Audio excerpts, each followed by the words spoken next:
Hallelujah, praise the Lord. நம்மை காக்கும் கர்த்தர் நம்மோடு கூட இருக்கிறார். நிந்தனைகள் போராட்டங்கள் என்ன வந்தாலும் சரி, கர்த்தர் நம்மோடு கூட இருக்கிறபடியாலே நம்ம எல்லாம் சேர்ந்து பாடுவோமா? காக்கும் கரங்கள் உண்டு எனக்கு, காத்திடுவாரே கிருபையாலே.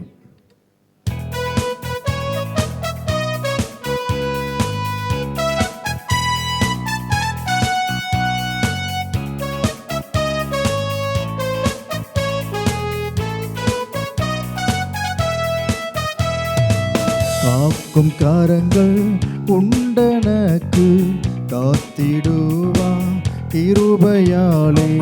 காக்கும் கரங்கள் உண்டனக்கு, காத்திடுவா கிருபையாலே. அல்லேலூயா பாடி பாடி அலைகளை நான் தாண்டிடுவேன். அல்லேலூயா பாடி பாடி அலைகளை நான் தாண்டிடுவே.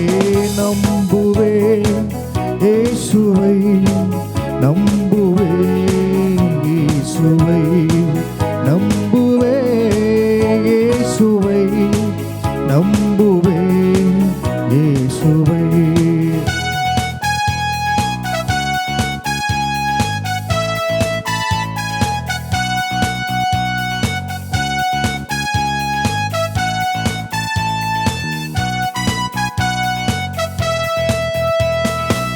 நிந்தனைகள் போராட்டம் வந்தும் நீதியின் தேவன் தாங்கினாரே. நிந்தனைகள் போராட்டம் வந்தும் நீதியின் தேவன் தாங்கினாரே. நேச கோடி என்மேல் பறக்க, நேசருக்காய் ஜீவித்திடுவேன். நேச கோடி என்மேல் பறக்க, நேசருக்காய் ஜீவித்திடுவே. நம்புவே இயேசுவை, நம்புவே இயேசுவை, நம்புவே இயேசுவை, நம்புவே இயேசுவை. கண்மலைகள் பெயர்க்கும்படியாய் கர்த்தர் என்னை கரம் பிடித்தார். கண்மலைகள் பெயர்க்கும்படியாய் கர்த்தர் என்னை கரம் பிடித்தார். காத்திருந்து பலனடைந்து கழுகு போல எழும்பிடுவேன். காத்திருந்து பலனடைந்து கழுகை போல எழும்பிடுவே. நம்புவே இயேசுவை, நம்புவே இயேசுவை, நம்புவே இயேசுவை, நம்புவே இயேசுவை.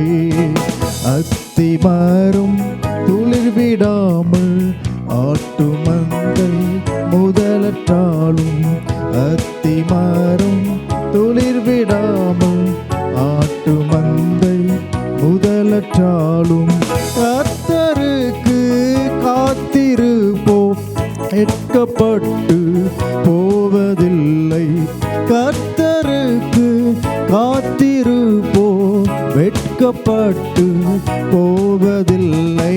நம்புவே இயேசுவை, நம்புவே இயேசுவை, நம்புவே இயேசுவை, நம்புவே இயேசுவை. காக்கும் கரங்கள் உண்டனக்கு, காத்திடுவா கிருபையாலே. காக்கும் கரங்கள் உண்டனக்கு, காத்திடுவா கிருபையாலே. அல்லேலூயா பாடி பாடி அலைகளை நான் தாண்டிடுவேன். அல்லேலூயா பாடி பாடி அலைகளை நான் தாண்டிடுவேன். நம்புவே இயேசுவை, நம்புவே இயேசுவை, நம்புவே இயேசுவை, நம்புவே இயேசுவை. ஹல்லேலூயா. சர்வ வல்லமையுள்ள ஆண்டவருக்கு மகிமை உண்டாவதாக. இந்த கீலேயாத் கம்பீர தொனி நிகழ்ச்சி மூலமாக அருமையான தேவ பிள்ளைகளாகிய உங்களை இந்த வேளையிலே கண்டு சந்திக்கிறதில் பெரும் மகிழ்ச்சி அடைகிறேன்.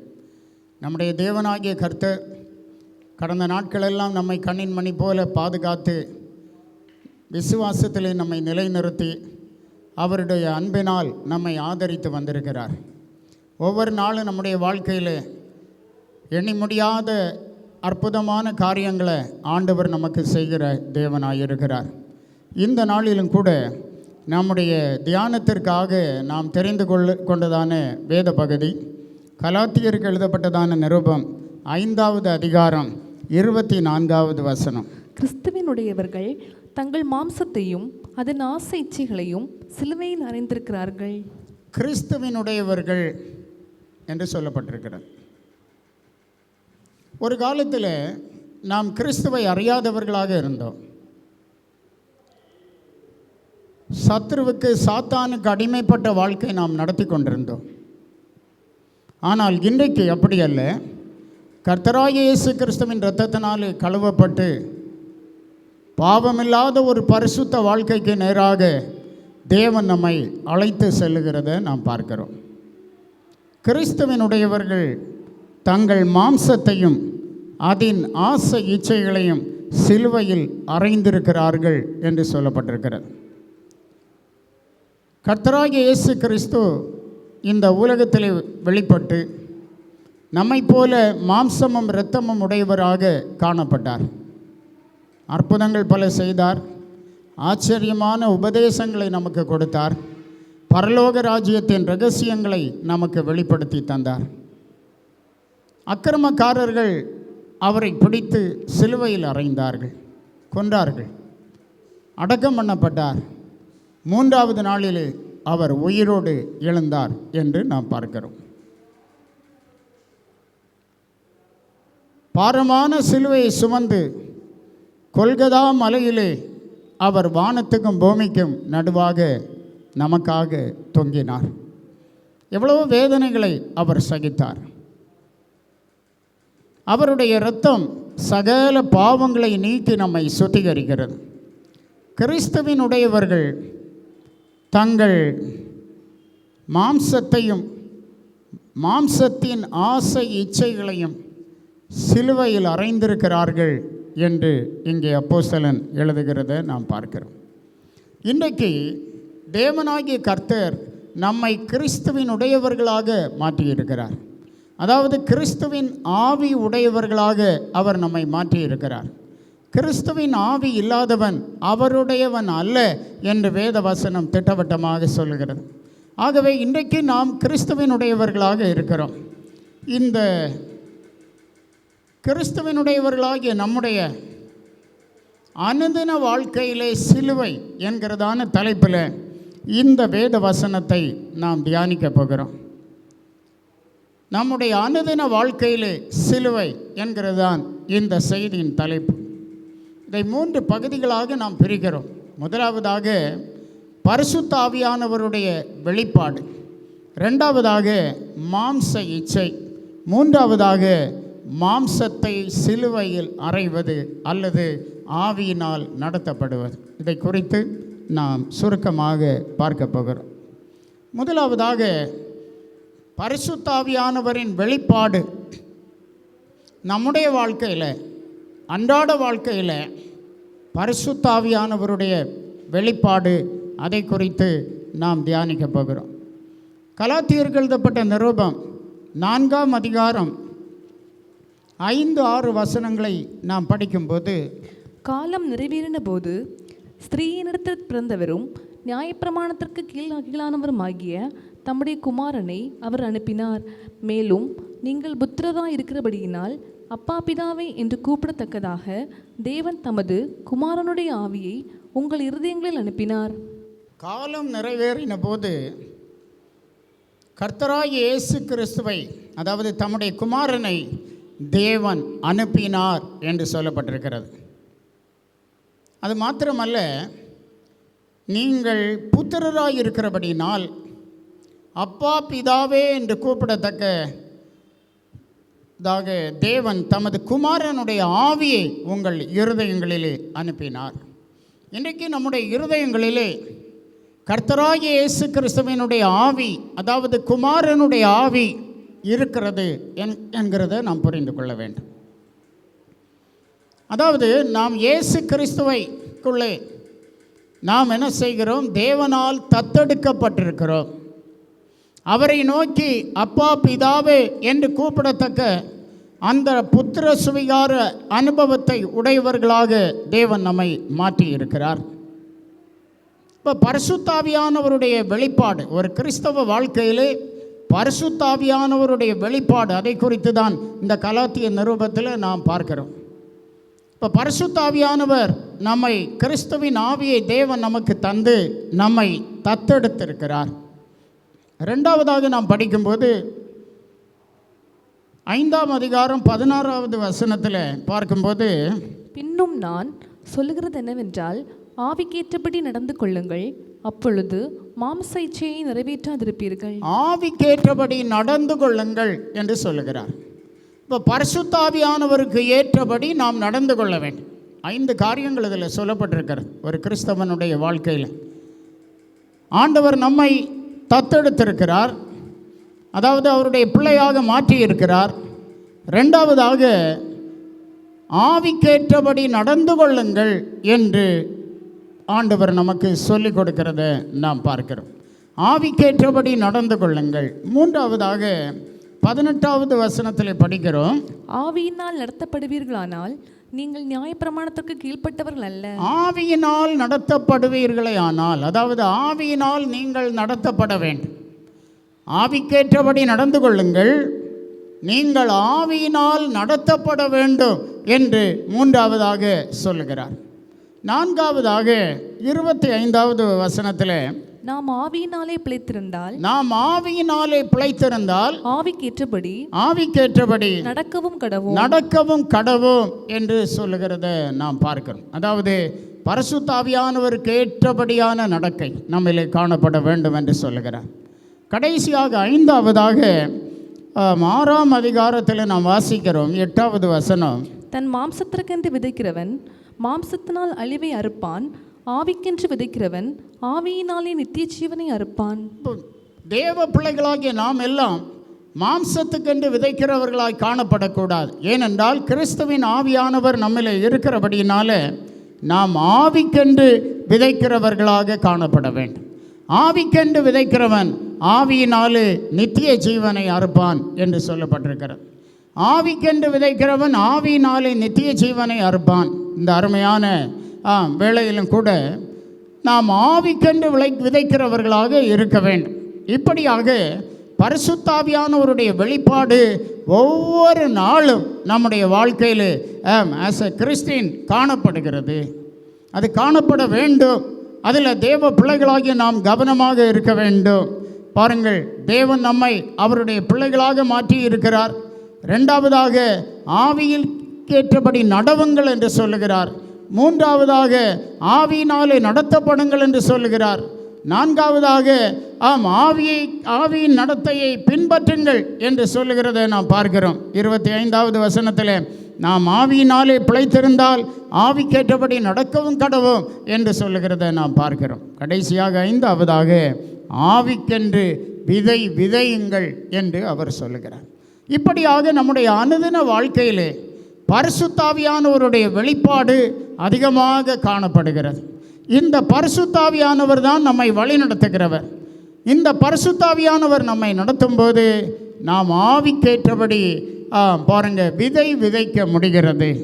மாம்சத்துக்கென்று விதைக்கிறவன் மாம்சத்தினாலே அழிவை அறுப்பான், ஆவிக்கென்று விதைக்கிறவன் ஆவியினாலே நித்திய ஜீவனை அறுப்பான் என்று சொல்லப்பட்டபடி நம்முடைய வாஞ்சையும் நம்முடைய கவனமும் நம்முடைய எண்ணமும் நம்முடைய நோக்கமும் நித்திய ஜீவன் தான் என்கிறதை கர்த்தருடைய பிள்ளைகளாகிய நாம் அறிந்து ஆண்டவருக்கு அதிகமாக நன்றி சொல்லி கர்த்தரை மகிமைப்படுத்துகிறவர்களாக இருக்க வேண்டும்.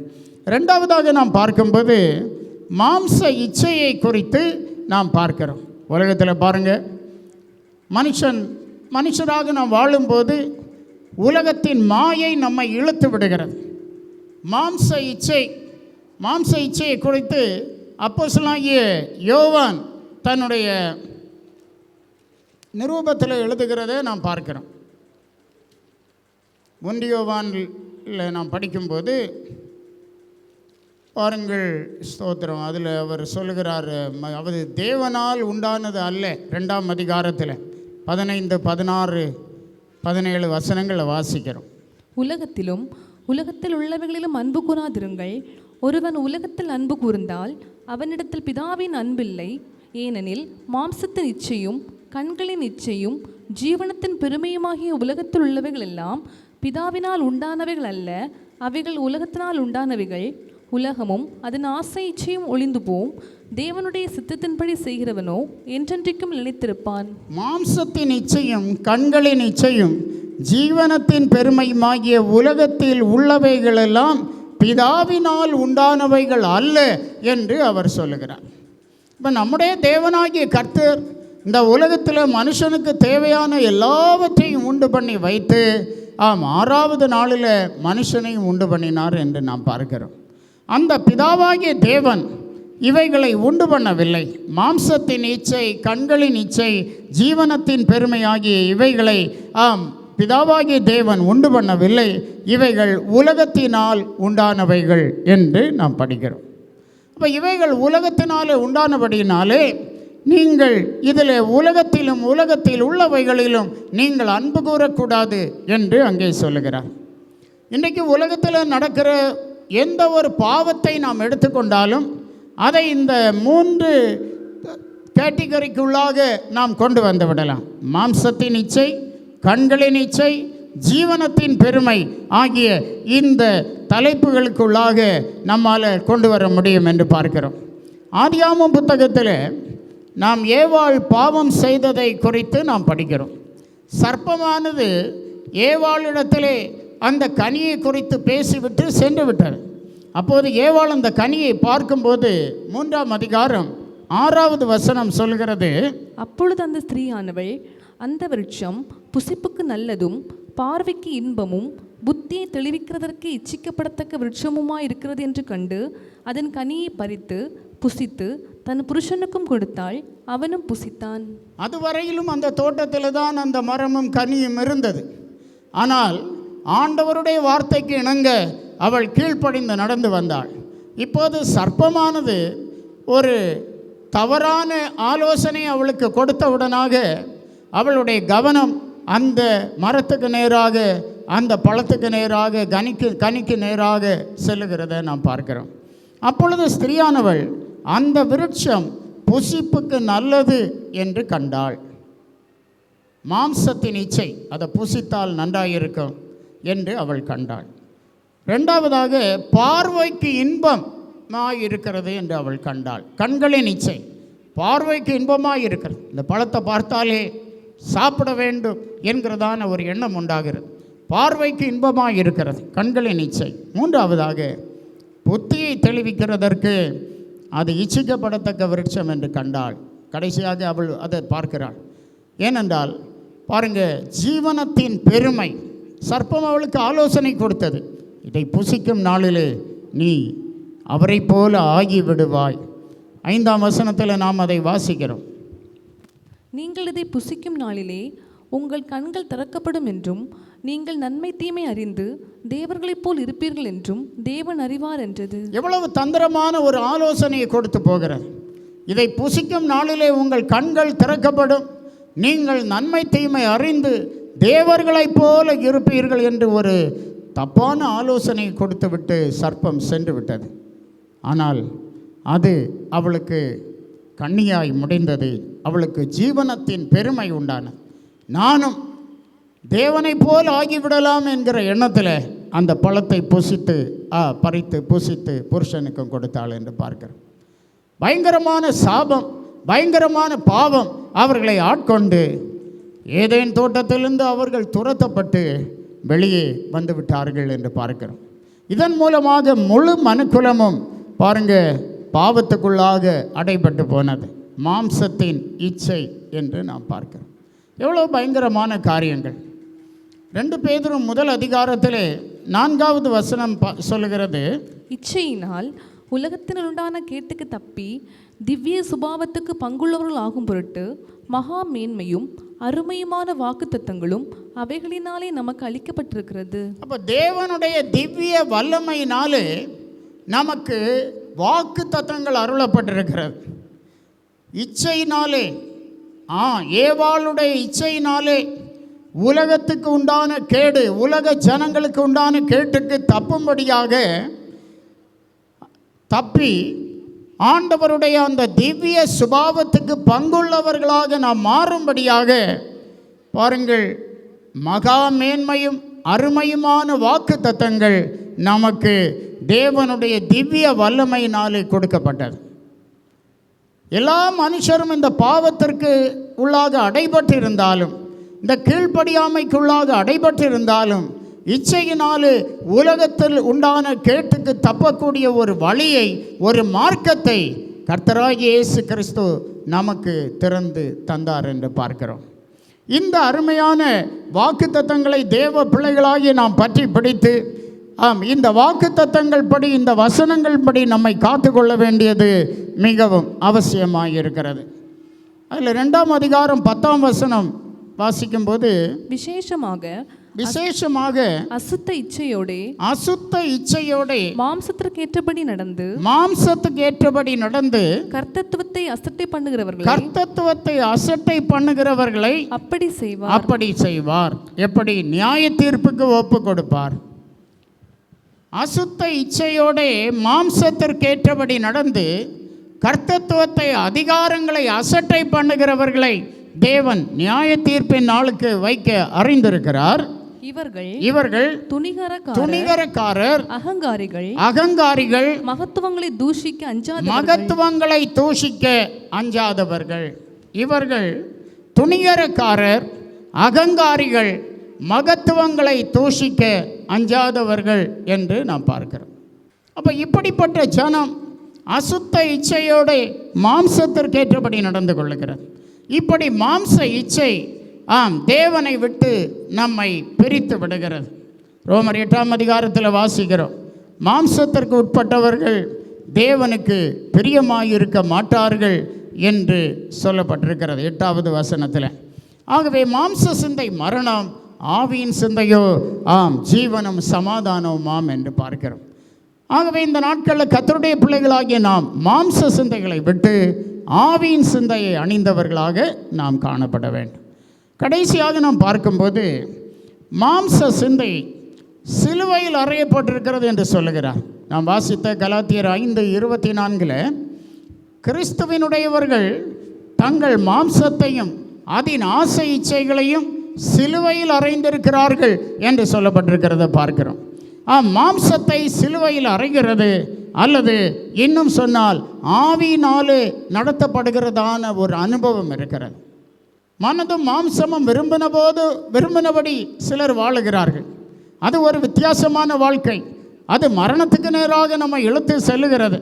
ஆனால் மாம்சத்தையும் அதன் ஆசை இச்சைகளையும் சிலுவையில் அறைந்து ஆவியினாலே நடத்தப்படுகிற ஒரு மேன்மையான வாழ்க்கைக்காகத்தான் ஆண்டவர் உங்களையும் என்னையும் தெரிந்து கொண்டார் என்று பார்க்கிறோம். அதை நாம் ரோமர் 8ஆம் அதிகாரத்தில் வாசிக்கிறோம். 12-13 வசனங்களில் சொல்லும்போது, ஆகையால் சகோதரரே, மாம்சத்தின்படி பிழைப்பதற்கு நாம் மாம்சத்துக்கு கடனாளிகள் அல்ல. மாம்சத்தின்படி பிழைப்பதற்கு நாம் மாம்சத்திற்கு கடனாளிகள் அல்ல. மாம்சத்தின்படி பிழைத்தால் சாவீர்கள். ஆவியினாலே சரீரத்தின் செய்கைகளை அழித்தால் பிழைப்பீர்கள். ஆவியினாலே சரீரத்தின் செய்கைகளை அழிக்கக்கூடியவர்களாக நாம் மாற வேண்டும். பரிசுத்த ஆவியானவர் சரீரத்தின் செய்கைகளை, மாம்ச செய்கைகளை, இச்சையான செய்கைகளை, அசுத்தமான செய்கைகளை அழிக்கிறவராக காணப்படுகிறார். ஆவியினாலே சரீரத்தின் செய்கைகளை அழித்தால் பிழைப்பீர்கள். மேலும் எவர்கள் தேவனுடைய ஆவியினாலே நடத்தப்படுகிறார்களோ அவர்கள் தேவனுடைய புத்திரராய் இருக்கிறார்கள். அப்போ இந்த வேளையில் நாமே நம்மை சற்று சிந்தித்து பார்க்க வேண்டும். நான் தேவனுடைய ஆவியினாலே நடத்தப்படுகிறேனா? நான் தேவனுடைய ஆவியினாலே நடத்தப்படுகிறேனா என்கிறத நாம் சற்று சிந்தித்து பார்க்கிறவர்களாக காணப்பட வேண்டும். மாம்ச சிந்தை மரணம், ஆவியின் சிந்தையோ ஜீவனும் சமாதானமுமா. இந்த நாட்களில் அந்த மேலான சிந்தை உள்ளவர்களாக கர்த்தருடைய பிள்ளைகளாகி நாம் காணப்பட வேண்டும். நம்மை அழைத்த தேவன் உண்மையுள்ள தேவனாய் இருக்கிறார். அவர் முற்றுமுடிய நம்மை நடத்துகிறார். நம்முடைய அனுதின வாழ்க்கையிலே சிலுவை வெளிப்பட வேண்டும். அனுதின வாழ்க்கையிலே சிலுவை வெளிப்பட வேண்டும். கிறிஸ்துவினுடையவர்கள் தங்கள் மாம்சத்தையும் அதன் ஆசை இச்சைகளையும் சிலுவையிலே அறைந்திருக்கிறார்கள் என்று சொல்லப்பட்டிருக்கிறது. அந்த அனுபவம் நமக்கு இருக்கிறதா? அப்படியானால் என்ன அர்த்தம்? மாம்சத்துக்கு ஏற்றபடி நான் இனி நடக்கவே மாட்டேன். நான் மாம்சத்தின் செய்கைகளை ஆவியினாலே ஜெயிப்பேன். நான் பரிசுத்தத்தை பற்றி கொள்வேன். நான் தேவனுக்கென்று காணப்படுவேன். நான் என்னிடத்திலே மாம்ச சிந்தை வெளிப்படாது என்கிறதான அந்த மேன்மையான அனுபவம்தான் ஆண்டவர் நமக்குள்ளே தந்திருக்கிறார் என்று பார்க்கிறோம். ஆகவே இந்த மேன்மையான அனுபவங்களை நம்முடைய வாழ்க்கையில் கைக்கொண்டு நாம் அவருடைய சித்தத்தை செய்ய வேண்டியது மிக மிக அவசியமான காரியமாக இருக்கிறது. நம்முடைய ஆண்டவர் நம்மை பரிசுத்தமாக்குகிற தேவன் என்கிறத நீங்கள் மறந்து போகக்கூடாது. இந்த நாட்களில் சிலுவையை குறித்து நாம் தியானித்து கொண்டிருக்கிறோம். பாருங்கள், அது எவ்வளவோ கேவலமான மோசமான ஒரு மரணமாக எண்ணப்பட்டது. ஆனால் கர்த்தராகிய இயேசு கிறிஸ்து சிலுவையில் அறையப்பட்ட பின்பு பாருங்கள், அந்த சிலுவை நமக்கு இது ரட்சிக்கப்படுகிற நமக்கு தேவ பலனாய் இருக்கிறது என்று நாம் பார்க்கிறோம்.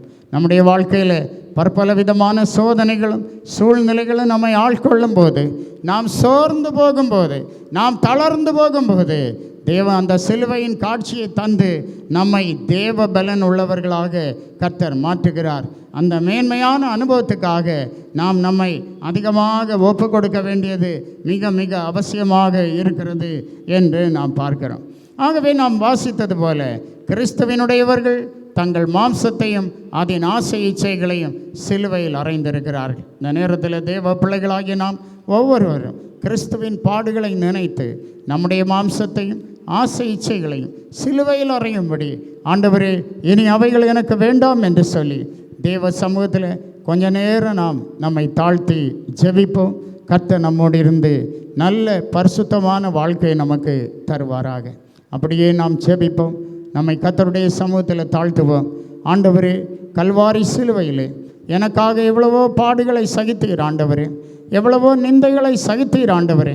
உம்மை கன்னத்தில் அடித்தார்கள், உம்மை முள்முடியை வைத்து அடித்து பரிகாசம் பண்ணினார்கள், உம்முடைய முகத்தில் துப்பினார்கள் ஆண்டவரே. ஸ்தோத்திரம். சிலுவையில் ஆணி அடித்தார்கள். அப்பா, நீர் தேவனுடைய குமாரன் ஆண்டவரே. ஆமாண்டவரே, நீர் தேவனுடைய குமாரனாக இருந்தோம். சிலுவையின் மரண பரியந்தம் உம்மை தாழ்த்த நீர் ஆண்டவரே. ஸ்தோத்தரிக்கிறோம் ஆண்டவர். அக்கிரமக்காரரில் ஒருவராக எண்ணப்பட்டீரப்பா. இந்த நாட்களில் கர்த்தாவே, உம்முடைய கிருபை உம்முடைய பிள்ளைகளை ஆட்கொள்ளட்டும் ஆண்டவரே. எவ்வளவு வேதனைகளை சகித்தீர், எவ்வளவு பாடுகளை எனக்காக சகித்தீர் ஆண்டவரே. நாங்கள் விடுபட, நாங்கள் பரிசுத்தமாக, நாங்கள் உம்முடைய சித்தத்தை செய்ய எங்களுக்கு இரக்கம் செய்யும் என்று சொல்லி ஒவ்வொருவரும் நம்முடைய வாயிலை திறந்து ஆண்டவரிடத்தில் கேட்போம். ஹல்லேலூயா. ஆண்டவர் மெய்யாகவே நம்முடைய ஜெபத்திற்கு பதிலளிப்பார். ஆண்டவரே, எனக்கு ஒரு பரிசுத்த வாழ்க்கையை தார். கிறிஸ்துவினுடையவர்கள் தங்கள் மாம்சத்தையும் அதன் ஆசை இச்சைகளையும் சிலுவையில் அறைந்திருக்கிறார்கள் என்று சொல்லப்பட்டபடி அந்த அனுபவம் இந்த நாளில் இப்போதே எனக்கு வேண்டும் ஆண்டவரே. நான் இனி மாம்சத்துக்கு பணிந்து போகிறவனாய் அல்ல ஆண்டவரே. நான் ஆவிக்கேற்றபடி நடத்தப்பட எனக்கு கிருபை தாரும் என்று கர்த்தரிடத்தில் கேட்போம். கர்த்தர் உங்களை ஆசீர்வதிப்பார். பரிசுத்தமான வாழ்க்கையை உங்களுக்கு தருவார். உங்களை பரலோக ராஜ்யம் நிச்சயமாக ஆண்டவர் கொண்டு போய் சேர்ப்பார். கர்த்தர் உங்களோடு இருப்பாராக. எங்கள் நல்ல தேவனே, நன்றியோடு உம்மை நாங்கள் துதிக்கிறோம். ஆசீர்வாதமான இந்த நல்ல வேளைக்காக கர்த்தருக்கு நாங்கள் நன்றி சொல்லுகிறோம்.